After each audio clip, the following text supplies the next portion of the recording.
करवीर निवासिनी श्री अंबाबाई मंदिर परिसरात असणाऱ्या संत गाडगे महाराज पुतळ्याजवळील विजेच्या डीपीला सोमवारी रात्री आग लागली।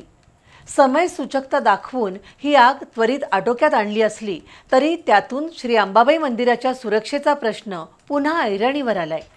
मंदिराच्या चारही बाजूनी विविध घटकांच्या अतिक्रमणाचा विळखा दिवसेंदिवस घट्ट होत चालल्यानं मंदिराची सुरक्षा आता राम भरोसे राहिली आहे। 3 वर्षांपूर्वी पोलीस दलानं मंदिराजवळ घेतलेल्या मॉक ड्रिलमध्ये अनेक त्रुटी आणि समस्या दिसून आल्या होत्या। त्या आजही तशाच असल्यानं प्रशासन मंदिराच्या बाबतीत गंभीर घटना घडण्याची वाट पाहतंय का, असा प्रश्न भाविक आणि नागरिक उपस्थित करतायत। महाराष्ट्रातील 3.5 शक्तिपीठापैकी एक पीठ म्हणून श्री अंबाबाई मंदिराचा उल्लेख केला जातो। त्यातून दररोज लाखो भाविक देवी दर्शनासाठी येतात। सोमवारी रात्री 10च्या सुमाराला संत गाडगे महाराज यांच्या पुतळ्याजवळील डीपीला आग लागली। अग्निशामक दल येण्या अगोदरच एका नागरिकानं याच ठिकाणची वाळू टाकून डीपीची आग आटोक्यात आणली। या घटनेमुळे मंदिराच्या सुरक्षेचा प्रश्न पुन्हा ऐरणीवर आलाय। मंदिराच्या चारही बाजूला विविध घटकांचा अतिक्रमणाचा विळखा दिवसेंदिवस घट्ट होत चाललाय। मंदिराच्या कंपाऊंड वॉलला लागूनच मंदिर परिसरातील दुकानदारांची दुचाकी वाहनं लावलेली असतात। अगदी घाटी दरवाजाच्या तोंडापर्यंत दुचाकी वाहनं लावलेली असतात।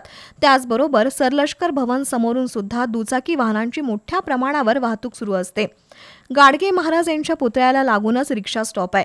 याही ठिकाणी रिक्षांची कायम गर्दी असते। तसंच या रिक्षाही अस्ताव्यस्त लावून रिक्षा चालकांचा बुलावडाव मोठ्या प्रमाणावर होत असल्यानं पादचारी नागरिकांना या ठिकाणाहून जीव मुठीत धरून चालावं लागतं।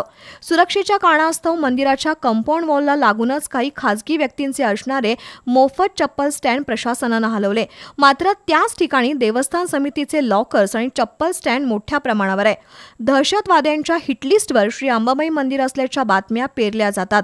त्यानंतर सुरक्षा यंत्रणेची ट्रायल घेतली जाते। नंतर मात्र परिस्थिती जैसे थे असते। 3 वर्षांपूर्वी पोलीस दलानं मंदिराजवळ मॉक ड्रिल घेतलं।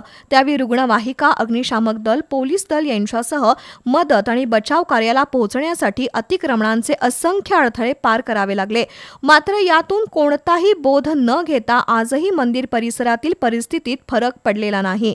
मंदिर परिसरातील सध्याची अतिक्रमणाची बकाल स्थिती पाहता मंदिराच्या संरक्षणासाठी प्रशासन गांभीर्यानं उपाययोजना करणार का, हा प्रश्न सध्या तरी अनुत्तरित आहे।